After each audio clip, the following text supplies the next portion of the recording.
আস্তাগফিরুল্লাহর এত কি ফজিলত সুবহানাল্লাহ। যদি আপনি গরিব হইয়া থাকেন, মাল যদি ইচ্ছা লাগে আপনার, ডেইলি আস্তাগফিরুল্লাহ পড়েন আপনি।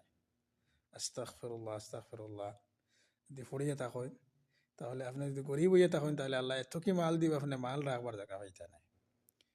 এক্সাম্পল যদি চাইন আপনি, ইমাম মালিক রাহিমাহুল্লাহ মসজিদ থেকে বার হইছেন, বাড়িয়া কইছেন খেওয়া আসেনি আমার মেহমানদারি করার লগে। একজন মানুষে কইলা বলে আমি আপনার মেহমানদারি করবো, আমার লগে চলেন।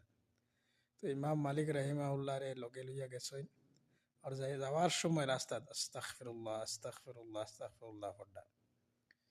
যে সময় গরো গেছেন, যাওয়ার পরে রুটি বানাইটা এই সময় আস্তাগফিরুল্লাহ আস্তাগফিরুল্লাহ আস্তাগফিরুল্লাহ পড়া।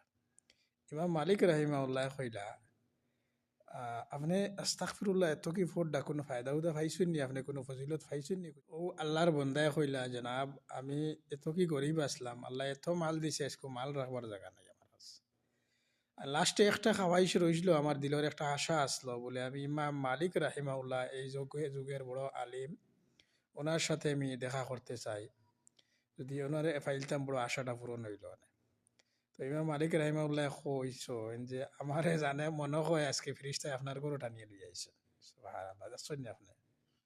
আস্তাগফিরুল্লাহর এত কি ফজিলত, আপনার দিলর যা আশা আছে, যা খাওয়াইশ আছে, যা আপনার দিলর, আপনি এক হইতে লাগবো, ইমানদার হইতে লাগবো, তহিদ আলা হইতে লাগবো। আপনি তহিদ আপনার লয় যথেষ্ট। আপনি যদি ইমানদার হইয়া নেক হারাম থেকে বাঁচিয়ে তা হয়, আর দিলর মধ্যে যেটা খাওয়াইশ করবা আস্তাগফিরুল্লাহ পড়েন, দিলের মধ্যে যেটা আশা করবা, ইনশাআল্লাহ ওটা আল্লাহ সুবহানাহু ওয়া তাআলা আপনার পূরণ করবা।